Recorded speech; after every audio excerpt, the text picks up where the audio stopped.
اگر تیز مرچی کھانا چاہیں تب بھی منہ کھل جاتا ہے، اگر مخمل پکڑنا چاہیں تب بھی ہاتھ جو ہے پکڑ لیتا ہے، اگر گندگی صاف کرنا چاہیں تب بھی یہ ہاتھ صاف کرتا ہے، اگر پھولوں کی زمین پر چلنا پڑے تب بھی یہ پیر چلنے لگتا ہے، اگر کانٹوں میں جانا پڑے تب بھی یہ پیر جاتا ہے۔ کیا کبھی ایسا ہوا ہے کہ حلوہ پکڑنے لگے ہوں ہاتھ جلدی چلا گیا ہو، اور جب نجاست دھونے لگے ہوں تو ہاتھ پیچھے آیا ہو؟ کیا کبھی ایسا ہوا ہے؟ یہ زبان صبح سے بول رہی ہے، تھک گئی ہے لیکن اپنی مرضی سے چپ نہیں ہو سکتی، یہ آنکھ صبح سے دیکھ رہی ہے لیکن اپنی مرضی سے بند نہیں ہو سکتی، یہ جسم صبح سے چل رہا ہے لیکن اپنی مرضی سے بند نہیں ہوتا۔ ذرا غور کریں، ہم نے پیدا نہیں کیا ہے، اللہ نے پیدا کیا ہے، پیدا کر کے ہمارا غلام بنایا ہے، تو ہماری جس میں خوشی ہے یہ جسم اس میں ساتھ دے رہا ہے۔ اگر حلوہ کھانے میں خوش ہیں تو یہ ہاتھ اسے پکڑ رہا ہے، اگر نجاست دھونے میں خوش ہیں تو یہ ہاتھ اسے دھو رہا ہے، اگر مخمل کی زمین پر جانے میں خوش ہیں تو ہمارا پیر اسی میں خوش ہے، اگر کانٹے کی زمین پہ جانے میں خوش ہیں تو ہمارا پیر اسی میں خوش ہے۔ اس سے مطلب نہیں ہے، نہ علم میرا علم ہے، نہ خوشی میری خوشی ہے، مجھے جس طرح تو رکھے تیری بندہ پروری ہے۔ ذرا غور کریے، جسم ہم نے نہیں پیدا کیا ہے پھر بھی وہ ہماری فرما برداری کر رہا ہے، لیکن ہمیں تو اللہ نے پیدا کیا ہے۔ ذرا غور کریں، ہم اپنے رب کی کتنی مان رہے ہیں، ہم اپنے رب کی کتنی فرما برداری کر رہے ہیں۔ اللہ نے زبان اپنے ذکر کے لیے دی تھی، ہم صبح سے شام تک جھوٹ بولنے میں گزار رہے ہیں، گالی دینے میں گزار رہے ہیں۔ یہ ظلم نہیں ہے زبان کے ساتھ؟ بے شک ظلم ہے۔ اللہ نے کان دیے تھے اس کے ذکر کو سنا جائے، اس کے حبیب کی نعتوں کو سنا جائے، اس کے حبیب کے فرامین کو سنا جائے، لیکن صبح سے شام تک روزے کی حالت میں بھی ہم اور آپ کامیڈی سنتے ہوئے، گانے اور پکچر کی باتیں سنتے ہوئے گزار رہے ہیں۔ کیا یہ کان کے ساتھ ظلم نہیں ہے؟ اللہ رب العزت نے ہاتھ دیا تھا تاکہ اسے اسلام کے لیے سربلند کیا جا سکے، لیکن ہم ہاتھ ظلم کرنے کے لیے اٹھا رہے ہیں، کمزوروں کو ستانے کے لیے اٹھا رہے ہیں۔ تو کیا یہ ظلم نہیں ہے؟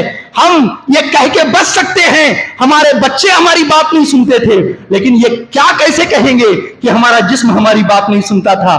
یہ تو کہنے کے لیے کوئی گنجائش نہیں ہے۔ آقا نعمت فرما رہے ہیں، پہلا شخص جسے اللہ رب العزت اپنے عرش کا سایہ عطا فرمائے گا وہ شخص ہوگا جس نے عدل و انصاف کیا ہوگا۔ اب ہم اپنا جائزہ لیں کہ ہم اپنے گھر میں کتنا عدل کر رہے ہیں، باپ کے مرنے کے بعد اپنی بیٹیوں اپنی بہنوں کو حصہ دے رہے ہیں کہ نہیں دے رہے؟ نہیں دے رہے تو ظلم کر رہے ہیں۔ اگر ہم اور آپ اپنے بھائی کا حق دبا کے بیٹھے ہیں پاور کی بنیاد پر تو ظلم کر رہے ہیں۔ اگر ہم اللہ کی نافرمانی کر رہے ہیں، مصطفیٰ جان رحمت صلی اللہ علیہ وسلم کی نافرمانی کر رہے ہیں، تو یہ ہم اپنے آپ کے ساتھ اور اللہ و رسول کے ساتھ ظلم کر رہے ہیں۔ تو ہمیں آپ کو اگر قیامت کے دن عرش کا سایہ چاہیے تو ہمارے لیے ضرورت ہے کہ ہم عدل و انصاف کرنے والے بن جائیں۔ 7 لوگ تھے، ایک ہی میں ہمارا وقت ختم ہو گیا، انشاءاللہ پھر کبھی بات کروں گا، لیکن برکت کے لیے 7 لوگوں کو آپ سن لیجئے تاکہ آپ کے علم میں اضافہ ہو جائے۔ تو پہلا شخص جسے اللہ رب العزت اپنے عرش کا سایہ عطا فرمائے گا، کون؟ پہلا عدل و انصاف کرنے والا۔ دوسرا شخص رجل، وہ شخص جس کی جوانی اللہ کی عبادت میں گزری، توبہ میں گزری، وہ جوانی کے نشے میں چور ہو کر لوگوں پر ظلم و ستم کرتے نہیں پھر رہا تھا، بلکہ مصلی بچھا کر رات اللہ کی بارگاہ میں اس کے آنکھ آنسو برسا رہے تھے۔ عرش کا سفرہ۔ تیسرا قلب معلق مساجد، جس کا دل اللہ کی مسجد سے جڑ کر رہے گا، اسے اللہ اپنے عرش کا سایہ عطا فرمائے گا۔ اس کا مطلب یہ ہے کہ اللہ کے گھر سے جڑ کر رہے گا۔ اس کا یہ ہے کہ ظہر کی نماز پڑھا، باہر بیٹھا، عصر کا انتظار کرتا رہا کہ عصر کی اذان ہو جائے تو نماز پڑھ لوں۔ عصر پڑھ کے باہر نکلا، تھوڑا بات کیا، لوگوں سے ساتھ گفتگو کیا، انتظار میں رہا کہ کب مغرب کی اذان ہوگی، مغرب پڑھوں گا۔ اس کا ایک معنی یہ ہے۔ دوسرا معنی یہ ہے کہ اس کا دل اللہ کی مسجد سے جڑ کر رہا۔ اس کا دوسرا معنی یہ ہے مسجد میں جو بھی ضرورت ہے اسے آپ پورا کرنے کی کوشش کر رہا ہے۔ مسجد کی لائٹ خراب ہو گئی ہے، اس لائٹ کو صحیح کرنے کی کوشش کر رہا ہے۔ یہ حدیث کا مطلب ہو سکتا ہے کہ اس کا دل اللہ کی مسجد سے جڑا ہوا ہے۔ مسجد کی جھاڑو خراب ہو گئی ہے، وہ جھاڑو نہیں لا کر دینے کی کوشش کر رہا ہے۔ مسجد کا بلب خراب ہو گیا ہے، مسجد کی گھڑی خراب ہو گئی ہے، اسے درست کرنے کی کوشش کر رہا ہے۔ یہ اس حدیث کا معنی ہوگا۔